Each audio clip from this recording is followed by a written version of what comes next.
Hai, Assalamualaikum warahmatullahi wabarakatuh. Nama saya Anissa Fadila Putri dengan NIM 12011626111. Di sini saya akan menyampaikan ringkasan dari materi BK Industri dan Organisasi. Baik, materi yang pertama itu layanan bimbingan konseling industri dan organisasi. Layanan bimbingan konseling industri dan organisasi adalah bidang konseling yang berfokus pada pengembangan dan peningkatan kesejahteraan individu di dalam konteks industri dan organisasi. Layanan ini bertujuan untuk membantu individu dalam mengatasi masalah yang terkait dengan pekerjaan, karir, hubungan kerja, dan perkembangan profesional. Berikut adalah beberapa ringkasan layanan yang dapat diberikan oleh bimbingan konseling industri dan organisasi. 1. Konseling karir. Di sini konselor dapat memberikan tes minat dan kepribadian, membantu dalam merencanakan jalur karir, memberikan informasi tentang peluang pekerjaan, dan memberikan bimbingan dalam pencarian kerja. Yang kedua, ada konseling pekerjaan. Di sini mungkin meliputi peningkatan keterampilan komunikasi, manajemen waktu, pemecahan masalah, stres, atau konflik dalam lingkungan kerja. Konselor dapat membantu individu mengembangkan strategi untuk mengatasi tantangan di tempat kerja. Dan yang ketiga ada konseling manajemen. Di sini, pemimpin organisasi untuk membantu mereka dalam mengelola stres, meningkatkan keterampilan kepemimpinan, mengelola tim, dan memecahkan konflik. Konselor dapat bekerja dengan manajer untuk mengembangkan strategi pengembangan pribadi dan profesional. Baik, adapun yang keempat, konseling perubahan organisasi. Di sini bisa ketika organisasi mengalami perubahan seperti restructuring, merger, atau perubahan kebijakan. Konselor dapat membantu individu dalam menyesuaikan diri dengan perubahan tersebut. Layanan ini bertujuan mengurangi kecemasan, meningkatkan adaptasi, dan membantu individu mengelola perubahan dengan lebih baik. Yang kelima yaitu konseling pengembangan kerja hidup. Layanan ini membantu individu dalam mencapai keseimbangan antara kehidupan pribadi dan pekerjaan. Dan yang keenam itu ada konseling pengembangan karir. Dalam mengembangkan rencana dan pengembangan karir jangka panjang, merencanakan pendidikan atau pelatihan tambahan, dan memberikan sarana pendidikan untuk mencapai tujuan karir yang diinginkan. Penting untuk dicatat bahwa layanan bimbingan konseling industri dan organisasi dapat disesuaikan dengan kebutuhan dan tujuannya tersebut. Baiklah, materi yang kedua yaitu media layanan bimbingan konseling industri dan organisasi.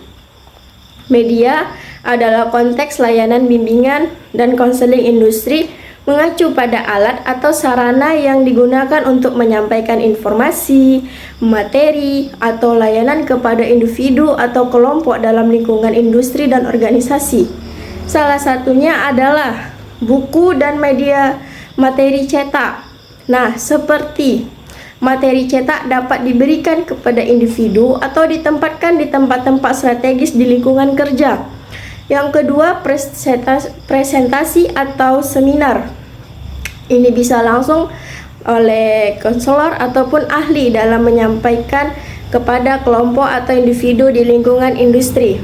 Yang ketiga, platform online. Dalam era digital, platform online seperti situs web, blog, forum, diskusi dapat digunakan untuk menyediakan informasi dan sumber daya dan bahan konseling kepada individu atau mencakup di industri dan organisasi.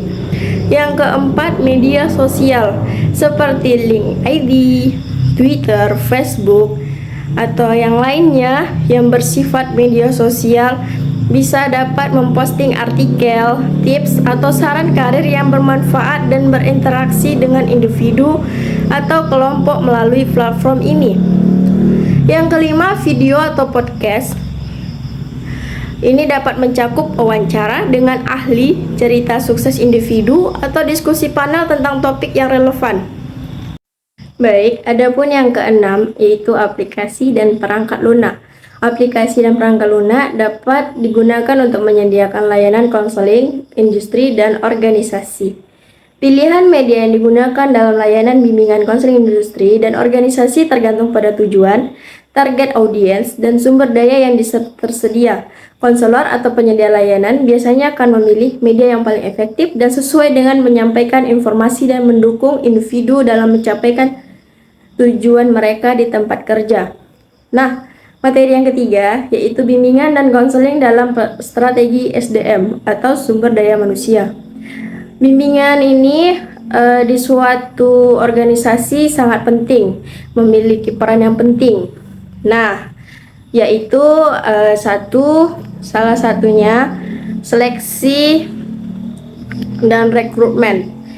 Biasanya konselor dapat membantu dalam mengidentifikasi kompetisi dan kualifikasi yang dibutuhkan untuk posisi tersebut, serta memberikan bimbingan kepada calon karyawan dalam mempersiapkan diri untuk proses seleksi seperti wawancara atau tes psikologi. Yang keempat yaitu pengembangan karyawan. Bimbingan konseling dapat digunakan sebagai bagian dari program pengembangan karyawan. Ini bisa mengidentifikasi kebutuhan pengembangan pribadi dan profesional serta memberikan bimbingan dalam memilih pelatihan atau pendidikan tambahan yang sesuai. Nah, yang ketiga yaitu manajemen kinerja.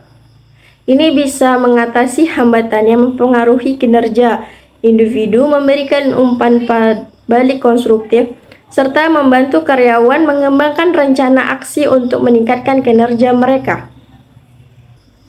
Nah, materi yang keempat yaitu manajemen konflik. Di sini konselor dapat membantu dalam mengidentifikasi penyebab konflik, memfasilitasi komunikasi yang efektif, dan membantu individu atau tim dalam mencapai pemahaman dan solusi yang saling menguntungkan. Nah, yang kelima yaitu peningkatan kesejahteraan karyawan. Konselor dapat membantu dalam mengatasi stres, mengelola keseimbangan kerja hidup, memberikan dukungan emosional, serta mengembangkan strategi untuk meningkatkan kesejahteraan fisik dan mental karyawan. Baik, yang keenam itu adalah penghentian dan pemutusan hubungan kerja. Di sini membantu mereka dalam mengatasi perubahan dan menavigasi proses pencarian pekerjaan baru.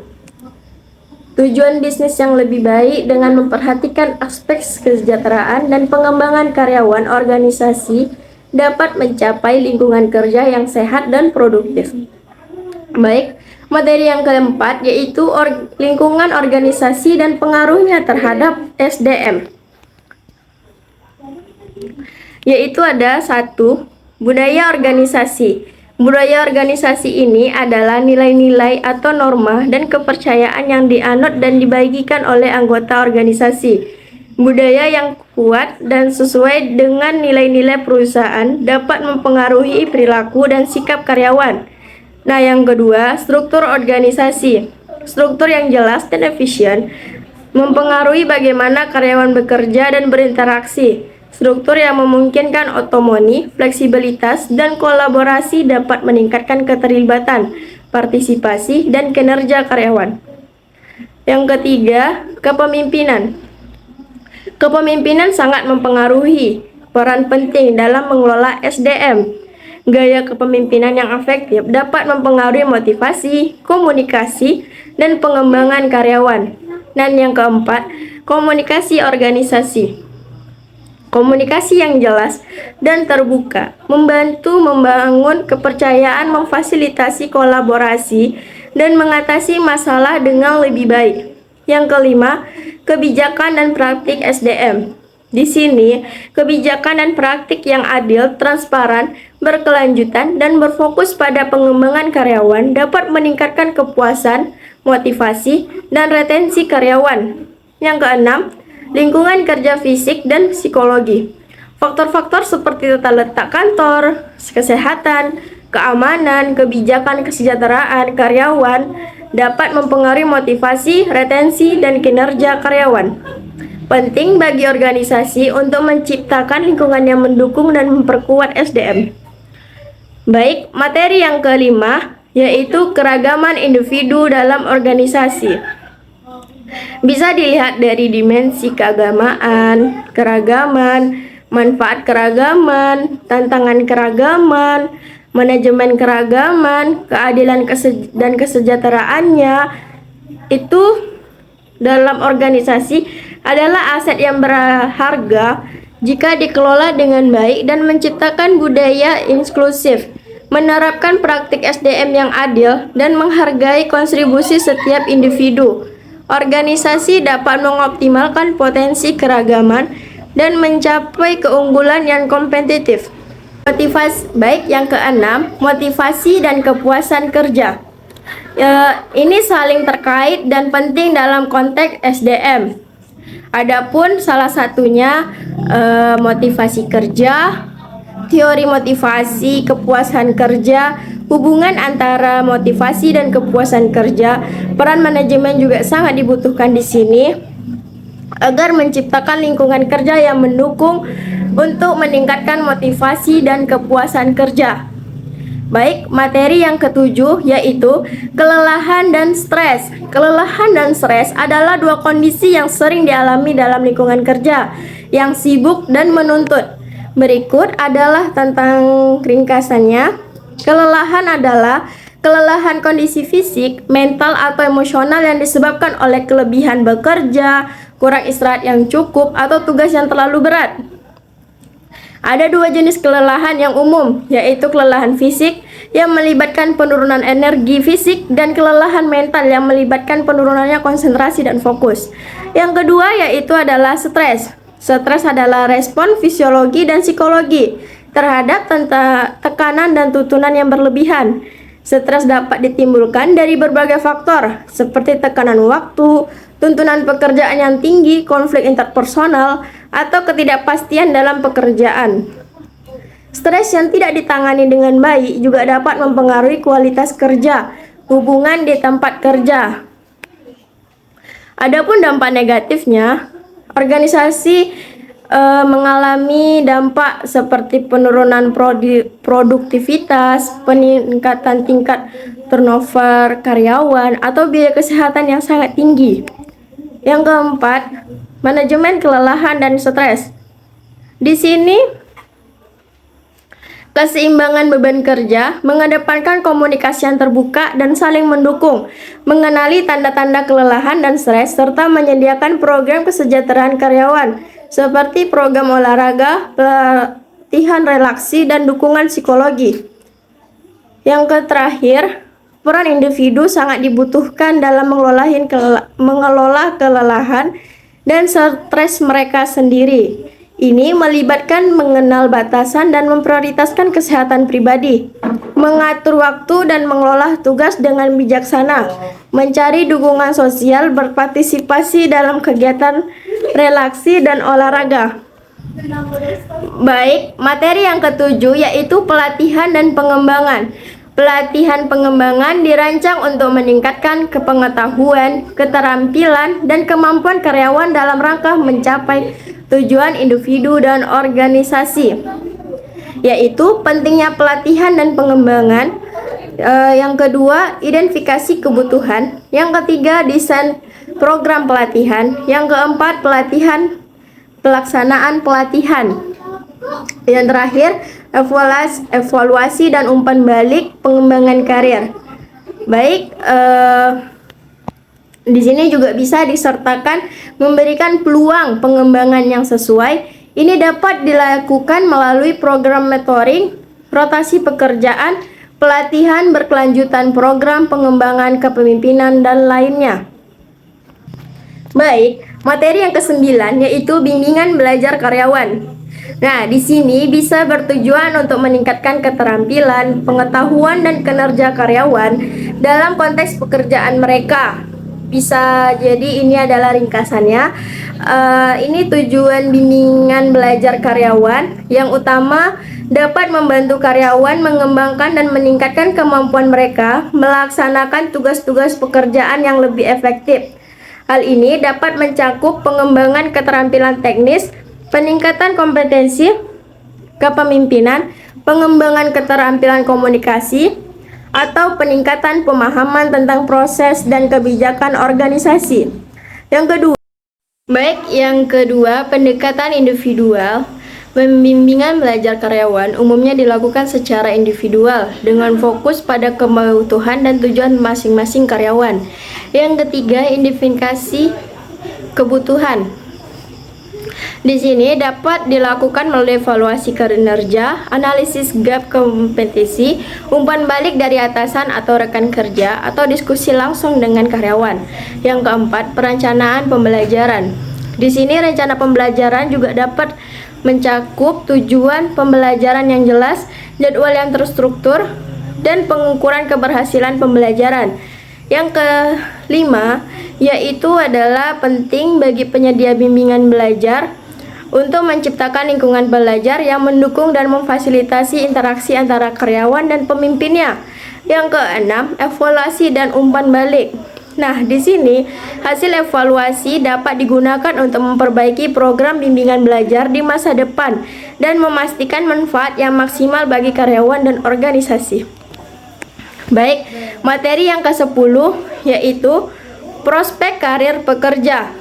Di sini ada pertumbuhan profesional, yang kedua kenaikan jabatan, yang ketiga pengembangan keterampilan dan kompetensi, yang keempat peluang belajar dan pertukaran pengetahuan, yang kelima perubahan industri dan kemajuan teknologi, yang keenam keseimbangan kerja hidup.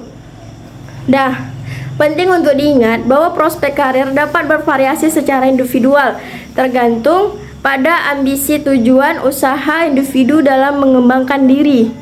Baik, materi yang terakhir yaitu konseling karyawan. Ini adalah proses yang melibatkan interaksi antara seorang karyawan untuk membantu karyawan mengatasi masalah pribadi atau pekerjaan, meningkatkan keterampilan interpersonal, mencapai kesejahteraan. Konseling karyawan adalah proses yang melibatkan interaksi antara seorang karyawan dan seorang konselor yang terlatih dengan tujuan membantu karyawan mengatasi masalah pribadi atau pekerjaan, meningkatkan keterampilan interpersonal, dan mencapai kesejahteraan yang lebih baik. Satu, ada tujuan konseling karyawan. Nah, konseling karyawan ini yang utama adalah membantu karyawan dalam memahami dan mengatasi masalah pribadi atau pekerjaan yang dapat mempengaruhi kesejahteraan dan kinerja mereka. Yang kedua, lingkungan konseling. Di sini konselor berusaha untuk menciptakan lingkungan yang aman dan mendukung di mana karyawan dapat berbagi masalah mereka secara terbuka dan menerima dukungan serta bimbingan. Nah, yang ketiga, pendekatan konseling. Di situ ada yang keempat juga, kerahasiaan dan etika. Yang kelima, durasi dan frekuensi. Di sini konselor bekerja dengan karyawan untuk menentukan jadwal yang sesuai dengan kebutuhan mereka. Yang keenam, manfaat konseling. Di sini bisa meningkatkan kepuasan kerja, meningkatkan hubungan interpersonal. Baik, sekian yang dapat saya sampaikan. Lebih dan kurangnya mohon dimaafkan. Saya Anissa Fadila Putri.